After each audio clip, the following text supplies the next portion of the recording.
In this video, I'm going to go over the advantages of seasonal mushroom growing and how you market your business to stay competitive and unique to the industry.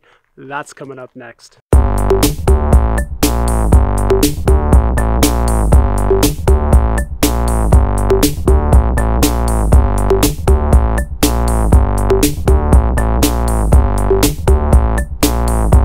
So what are the advantages to growing seasonal mushrooms compared to indoor mushrooms? Really, the reason why I started it was it was a way for me to get into the market and not spend too much money.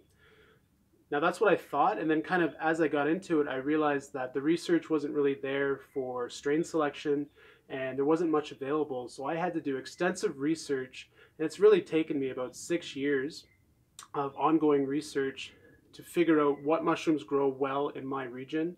I've collected wild mushrooms from the area, but I've also traded with other commercial growers, collected other wild mushrooms from all over the globe, and we're constantly innovating and trying new strains in our seasonal greenhouses. But I would say the main advantages to growing seasonal would be that you can market your business in a unique way.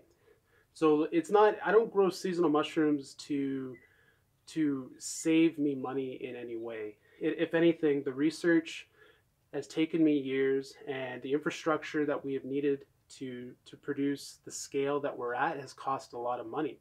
So I wouldn't say that seasonal growing saves you money per se, but it does give you an interesting market advantage for how you promote your business in your area.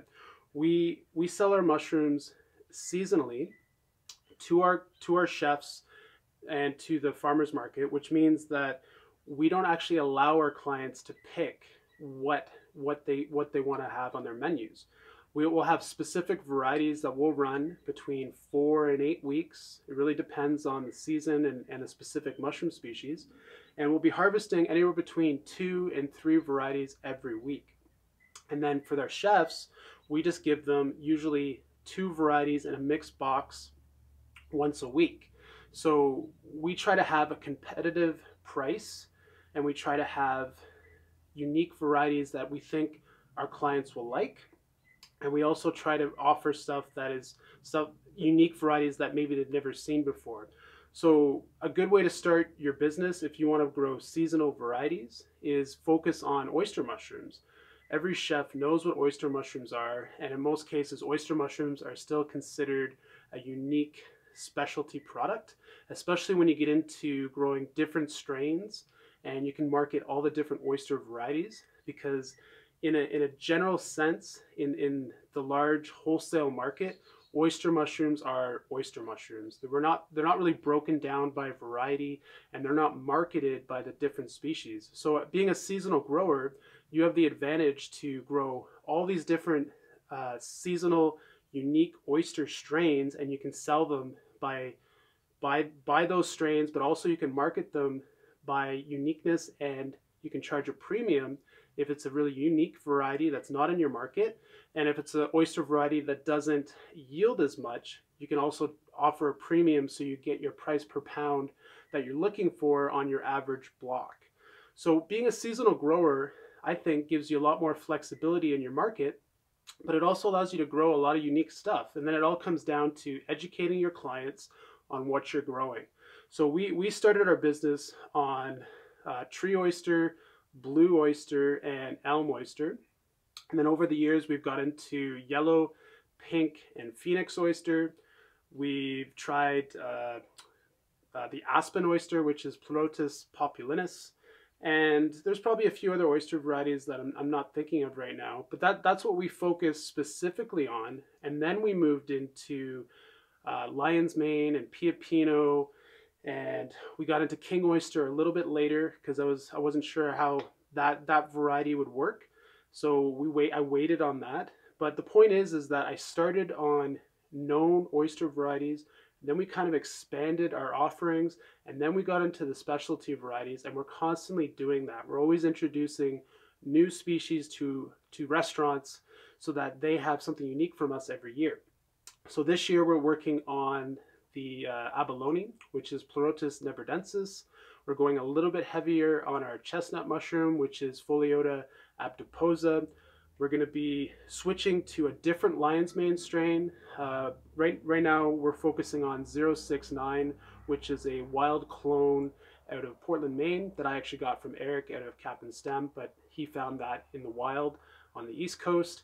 And every year we're kind of dialing in and focusing on specific strains, and we might play around with the different species or the same species of oyster mushroom or the same species of lion's mane, but they originate in different areas, whether it's a commercial strain or a wild clone.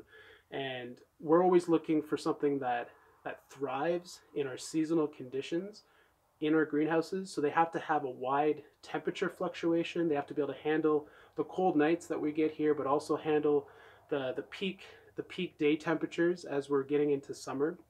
And it's always kind of experimenting what strains we can work with and what strains adapt well to our conditions. And ultimately we're looking for strains that transition well. So we're looking to kind of have really nice cold weather hardy strains that start off our season that can handle freezing temperatures and can still bounce back and still look like a culinary mushroom. So we're looking to keep the quality high but have freeze resistant mushrooms.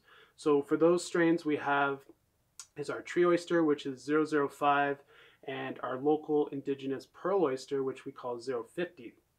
And then as we transition, we're looking for strains that can kind of handle the extreme temperature fluctuations. So that just happens to be our local indigenous strain, the pearl oyster, which is 050. So we can kind of grow that almost all year out here. And then you just notice differences in the appearance with temperature. So when it's really cold, that mushroom variety, it really darkens into like this beautiful cream brown, almost whitish kind of color, and then it fades a little bit more as it gets hotter, and the clusters don't get as big. They're a little bit more dense as it's colder. So the temperature changes the appearance, but it's still, I would consider, a great mushroom to sell. Where in comparison, our blue oyster strain does really well in the cold, but then as it gets warmer, the color fades quite a bit, and the stems will elongate as it gets more stressed, as it gets hotter. King oyster is a good example of that as well. As we get past like 29, 30 Celsius, they'll actually die. And we're always trying to maximize our production without having any setbacks. So that's kind of the art of seasonal growing, and that's also what makes it very challenging, but also what makes it a very skilled way to grow mushrooms, because you are trying to work within seasonal temperatures, and ultimately you're trying to grow strains that you can have a wide temperature range with and still be very productive and at least get 2 flushes per block over the 6-week window is what we're looking for. So compared to indoor growing, you know, I think you have an advantage to be a seasonal grower, because you don't have to give a price list to your clients. They accept that this is what you're growing right now, and they're gonna embrace that. And as long as your prices are competitive, you know, they're just willing to get something unique every week. Whereas if you're an indoor grower, you're typically going to focus on 2 or 3 varieties all year long. And the thing is chefs, they get bored easily. So if you're growing the same mushroom all the time, it's realistic to think that some of your chef clients, they're probably not going to buy from you all the time, and they're going to get sick of your product, and they're probably going to drop your mushrooms at least a few months out of the year, possibly longer, because there's different fresh produce available. Chefs are always inspired by what's in season, what's wild, and if you can market your business around that philosophy, I think you can have a thriving mushroom business that sells culinary mushrooms to chefs. So we market our business as a seasonal mushroom farm, but essentially we're offering a wild product that grows indigenously on our farm. And it's just up to me to pick the best strains that will grow in that climate. And then that's what we have available, and our product offering changes every month. And it really makes a unique product for our clients. And that's why we have so many chefs here in the Okanagan. Hey guys, I hope you enjoyed that video. If you want to learn more about how to market your business, check out my book. You can click or tap the screen right there. If you guys want to learn more about what the fungus and what we do here, click or tap the screen right there. We'll see you in the next video.